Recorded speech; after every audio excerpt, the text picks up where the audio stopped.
नमस्कार, मैं हूं आपके साथ मानवी ठाकुर। चलिए शुरुआत करते हैं आज की खास खबरों के साथ। 26/11 मुंबई हमले का आरोपी तहव्वुर हुसैन राणा आखिरकार भारत लाया जा रहा है। राष्ट्रीय जांच एजेंसी यानी NIA उसे अमेरिका से प्रत्यर्पण के बाद सीधे अपनी कस्टडी में लेगी। इस बीच राजधानी दिल्ली में सुरक्षा के कड़े इंतजाम किए गए हैं। सूत्रों के मुताबिक एयरपोर्ट पर स्पेशल कमांडो तैनात रहेंगे और तहव्वुर राणा को उतरते ही सीधे NIA मुख्यालय लाया जाएगा। किसी भी तरह की चूक से बचने के लिए सुरक्षा बल हाई अलर्ट पर है। NIA मुख्यालय के बाहर भारी संख्या में सुरक्षा बल तैनात कर दिए गए हैं। NIA के सूत्रों का कहना है तहव्वुर राणा से पूछताछ के दौरान कई अहम खुलासे हो सकते हैं, खासकर लश्कर-ए-तैयबा और पाकिस्तान के संपर्कों को लेकर। इसी बीच रक्षा मामलों के विशेषज्ञ प्रफुल्ल बख्शी ने इस पूरे घटनाक्रम को लेकर क्या कहा, आइए सुनते हैं उनका बयान। तहव्वुर राणा की भारत वापसी बहुत बड़ा स्ट्रेटेजिक मोमेंट है। इससे पाकिस्तान की भूमिका को और मजबूती से इंटरनेशनल लेवल पर रखा जा सकेगा। NIA के पास अब मौका है कि वो 26/11 के मास्टरमाइंड्स तक पहुंच पाएं। ये सिर्फ कानूनी नहीं बल्कि एक नेशनल सिक्योरिटी का मामला है। अब सभी की नजर इस पर टिकी है कि तहव्वुर राणा से पूछताछ में क्या क्या खुलासे होते हैं और 26/11 हमले की साजिश रचने वालों तक भारत कब और कैसे पहुँचता है। तहव्वुर राणा का एक्सट्रेडिशन एक कानूनी कार्रवाई है एंड इंटरनेशनल ऑर्डर में इसका प्रावधान है और हर एक कंट्री को इसको समझना चाहिए और रिस्पॉन्सिबल लीडरशिप को इसको करना चाहिए।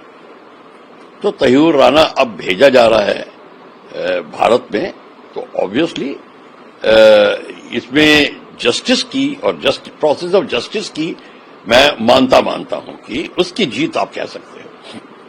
सबसे बड़ी बात यह है कि इट्स गुड कि हमने इसको परसुएट किया मामले को, क्योंकि तहव्वुर राणा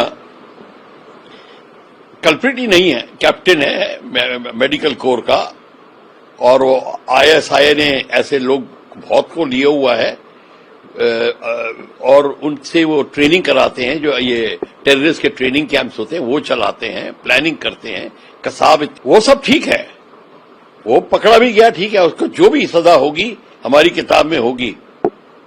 पर यही थोड़ी है, आपका इंटरेस्ट में तो कुछ और होना चाहिए। तहव्वुर राणा हिंदुस्तान आया, हिंदुस्तान में सपोर्टर्स कौन के उसके? इतना बड़ा अभियान किया बॉम्बे में आके, तुम्हारा मतलब स्लीपर सेल नहीं थे वहां? सारे सपोर्टर हैं उनके, हिंदुस्तान में मदरसे हैं जो उनको सपोर्ट कर रहे हैं और ऐसे लोगों को और आगे तवज्जो दे रहे हैं और आगे उनका एक्शन करा रहे हैं। वो कौन है? अब धीरे धीरे खुलासा होगा। तहव्वुर राणा हेडले को जानता है। हेडले और तहव्वुर राणा, उसने ही तो किया था पुरुलिया आर्म्स ड्रॉप का केस, अगर आपको याद है। पुरुलिया आर्म्स ड्रॉप क्या है? जब बड़े बड़े मोटर्स एंड रॉकेट लॉन्चर्स फेंके गए थे हिंदुस्तान में। इस अंक में फिलहाल इतना ही। अगले अंक में फिर होगी मुलाकात, तब तक के लिए नमस्कार।